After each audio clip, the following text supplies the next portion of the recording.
VR is truly a technology like nothing else. Being able to touch things in a similar-ish vein to real life, looking around and seeing whatever world you chose to immerse yourself in surround you as if you were right in the middle of it is truly magical. But technology this cool and fresh is expensive to get. But what if you could experience VR for something as cheap as a piece of cardboard? This is the Google Cardboard. And it fucking sucks, actually. This piece of cardboard did years of damage to the general perception of what VR was. And in comparison to what VR is today, it was complete dog shit. But I'm actually going to be defending Google Cardboard today, because considering what it was, I actually really love this thing. The year is 2014, and modern consumer VR headsets as we know them today don't exist. VR is essentially a concept, or a virtual boy. The bar is in hell. Up until June 25th, that is, where Google releases literal cardboard with magnifying glasses in it. This bleeding edge technology would allow you to slot your phone into it and see a virtual world. All things considered, for less than 20 bucks usually, this thing was actually pretty damn cool, I can't even lie. You could have the experience modern VR headsets give you for dirt cheap. Just without the controllers, anything other than a gyroscope for tracking, it had an extremely shitty low resolution, no head strap, only one single unreliable button, usually a cap of 60 Hz, a really small field of view, cardboard that would dig into your nose, shitty games, a way to absolutely destroy your phone's battery, and a headache. Guys, I swear I like this thing. Sure, it was essentially a McDonald's toy, but at the time, this was pretty much the main way people got a taste of VR. I remember trying out a VR roller coaster and thinking it was the coolest shit I'd ever experienced in my entire life. Guys, I was 8 years old in 2014. But even outside of pre-made videos, there were actually a couple of games on Google Cardboard I really liked. Battlegun VR was this wave shooter type game that used the Google Cardboard to its absolute fullest. While definitely designed with a Bluetooth controller in mind, it did work with just the single included button, albeit like complete shit. But that's not the cool part about this. This masterpiece of VR game design also had multiplayer, and I remember showing up to my friend's house with a spare Google Cardboard, and we would play this Game of the Year contender for 30 minutes before throwing up. He had a Bluetooth controller, so he was able to walk around and shoot at the same time, and I remember being unhealthily jealous about that. Honestly, little me should have stole it from him. Would have been tough as hell to have a shitty Bluetooth VR controller be the only thing I've ever stolen. But look at me now, I've got a wall of VR headsets, and what does he have? A girlfriend. Lame! While all the games were essentially a median level of dog shit, there were actually a few bangers on here. I don't remember the names of literally any of them. Hell, I hardly even remember what they are. I just remembered liking them, so they must have been at least fine. I was also 8 years old, so maybe they sucked. Also, I played this one paintball game with a Bluetooth remote I bought at a thrift store thinking, finally, I can have the experience my friend did with his Bluetooth controller, since it had a joystick and buttons on it, only to find out only one singular fucking button worked and it had 3 years of Bluetooth delay. I think that was the first time I was ever disappointed by something in my entire life. As time went on, Google Cardboard-like alternatives started releasing. There were versions made of plastic instead of literal cardboard, versions with built-in head straps, and Oculus actually made their own official one in the form of the Samsung Gear VR. I bought one semi-recently to give it a try, but to get it working on modern phones is such a pain in the ass, and I'm sorry, but I'm not buying some old Galaxy phone for a discontinued version of Minecraft Bedrock Edition in VR with zero fucking motion controls. I just don't care, I'm sorry! But from how everything feels, the controller seems pretty cool, and the headset didn't immediately give me an urge to kill myself upon putting it on, so the comfort may not have been that bad.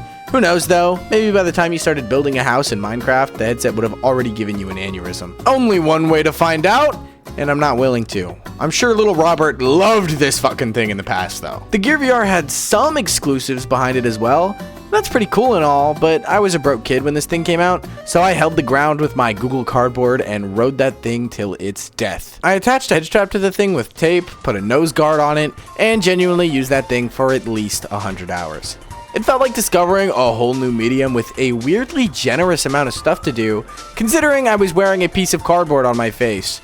There's a big library of 360-degree YouTube videos. Those were pretty cool. There was some Google-made stuff, some Roblox level of quality games, and porn. I wasn't tapped in enough to care about that last one yet, but I don't doubt some 26-year-old chud couldn't leave his house without his previously black, white, extra-dimensional gooning machine.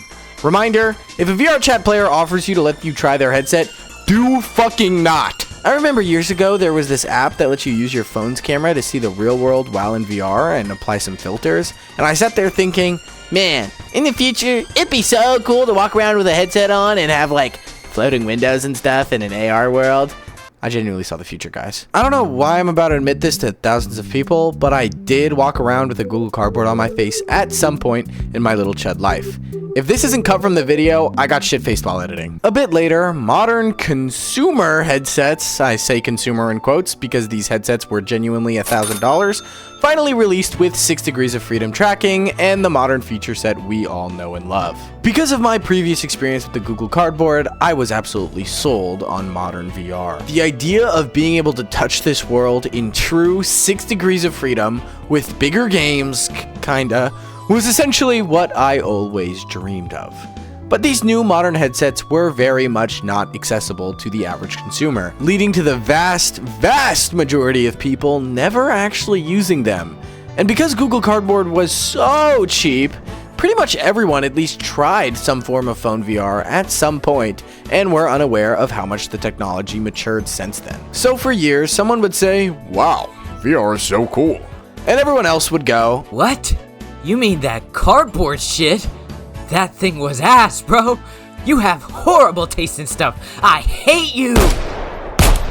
But luckily for us, Facebook just acquired Oculus and needed to prove that VR was more than that limited phone experience from years ago. So Oculus made a limited phone experience from years ago. Truly genius, guys. The Oculus Go is essentially a Gear VR that didn't require a phone. Except it actually did require a phone for initial setup, so the Oculus Go was pretty much a Google Cardboard for $200. That's being way too harsh. It did have an Angry Birds Isle of Pig port after all.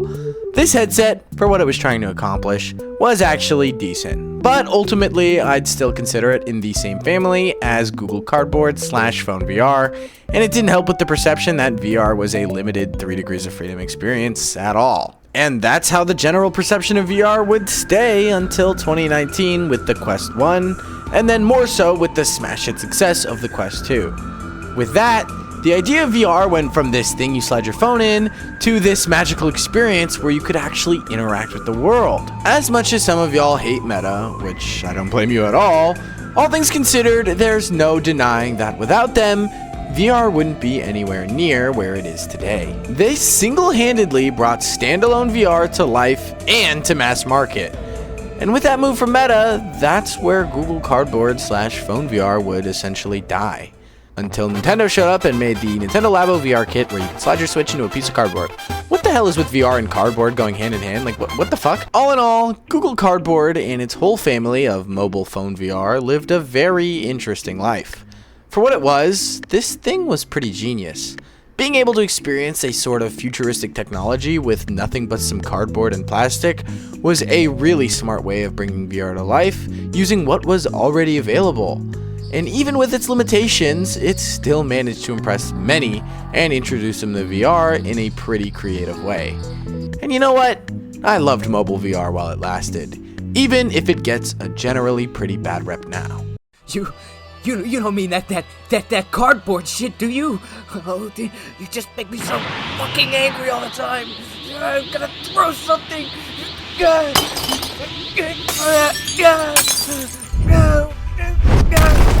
damn it! God damn it! If you enjoyed this video, be sure to check out this one where I talk about why base stations died / are going to in the future. It's a good watch and pretty similar to this one in theme. You can get 10% off the entire Quest store using the link in the description. It's the best way to support the channel outside of hyping the video if you're on mobile. Please hype the video if you're on mobile. It genuinely boosts views so fucking much and would help a lot since this channel is pretty niche considering it's VR related. With all of that out of the way, thank you so much for watching this video and I'll catch you next time, fat bitches. Lops and kisses!